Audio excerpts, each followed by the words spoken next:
आतंकवादी है, इसकी बात बाहर देखो, उग्रवादी बोलने दूंगा कभी खड़ा होगा, ये बता रहा हूँ। হিংসা বিদ্বেষ ঘৃণা আর থামছে না। ভারতবর্ষের পার্লামেন্টে দাঁড়িয়ে বিজেপির সাংসদ বিধুরি পার্লামেন্টে দাঁড়িয়ে মুসলিম আতঙ্কবাদী দানিশ আলীকে এর আমি উদ্দেশ্য করে বললেন উগ্রবাদী সন্ত্রাসবাদী বলে আক্রমণ করলেন, উস্কানিমূলক কথা বললেন। সত্যি ভারতবর্ষের পার্লামেন্টে আজ ভারতবর্ষের মানুষের দেখতে হচ্ছে উস্কানিমূলক বিদ্বেষমূলক আচরণ করছেন একজন মুসলিম সাংসদকে।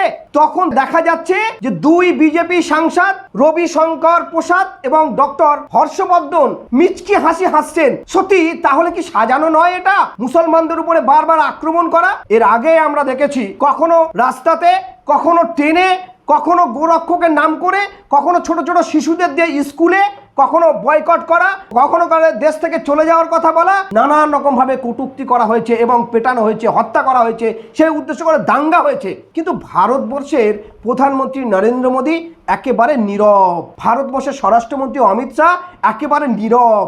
এবারে সেই ক্ষোভ, সেই ঘৃণা, সেই বিদ্বেষ পার্লামেন্টে দেখতে হলো মানুষের। এটা ভারতবর্ষের কৃষ্টি কালচার। আজকে দিনে দাঁড়িয়ে বিজেপি সংসদ একজন মুসলিম সংসদকে কিভাবে বলতে পারে উগ্রবাদী, আতঙ্কবাদী, মুল্লা, বাহার ফেক দো? এ কোন ধরনের আচরণ? 2014 সালের পরে ভারতবর্ষ একেবারে যেন জর্জরিত, আক্রান্ত। একজন সাংসদকে যদি পার্লামেন্টে দাঁড় করিয়ে এভাবে আক্রমণ করা হয়, একেবারে বিদ্বেষমূলক কথা বলা হয়, তাহলে ভারতবর্ষের মুসলমান সমাজ, মুসলমানরা আজ কিভাবে বাস করছে, কত আতঙ্কে আছে, কিভাবে তাদের প্রতি ঘৃণা ছড়ানো হচ্ছে। গোটা দেশ সেটা দেখলো, এই ভিডিও ভাইরাল হয়েছে, গোটা দেশের সাথে সাথে গোটা পৃথিবী এই ভিডিও দেখলো।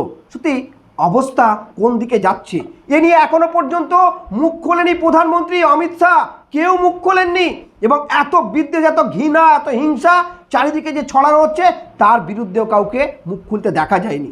কয়েকদিন আগে আমরা দেখলাম ভারতবর্ষের পুরানো পার্লামেন্ট ছেড়ে নূতন পার্লামেন্টে প্রবেশ করলেন এবং প্রধানমন্ত্রী নরেন্দ্র মোদী এবং বিজেপি বারবার দাবি করে এটা জনগণের মন্দির।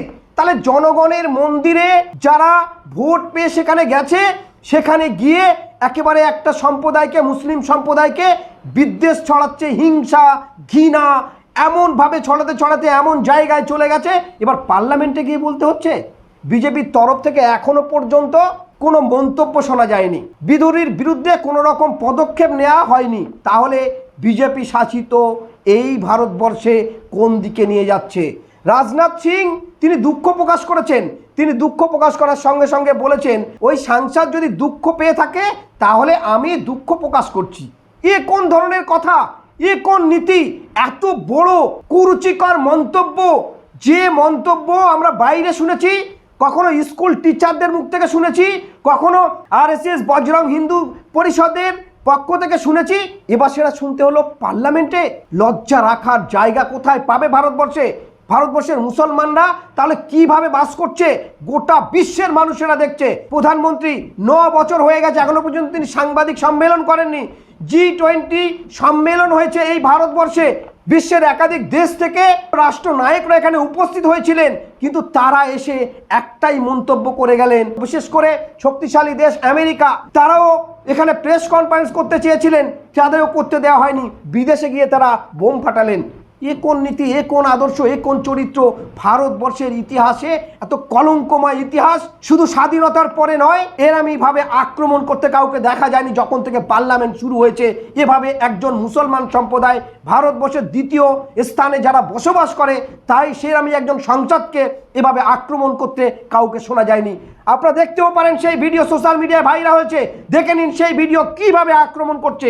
এ কোন নীতি, এ কোন আদর্শ, এ কোন চরিত্র এসে পৌঁছে গেছে ভারতবর্ষে, সেটা ভাবতে হবে। শুধু মুসলমান নয়, দলিত, আদিবাসী, ST SC এই ভারতবর্ষে কোনো রকমভাবে তারা সেভ নেই। যখন তখন তাদেরকে পিটিয়ে হত্যা করা হচ্ছে, যখন তাদেরকে গাছে বাঁধতে পাঠানো হচ্ছে, আবার সেই সূত্র করে দাঙ্গা করে বুলডোজার দিয়ে ধ্বংস করা হচ্ছে।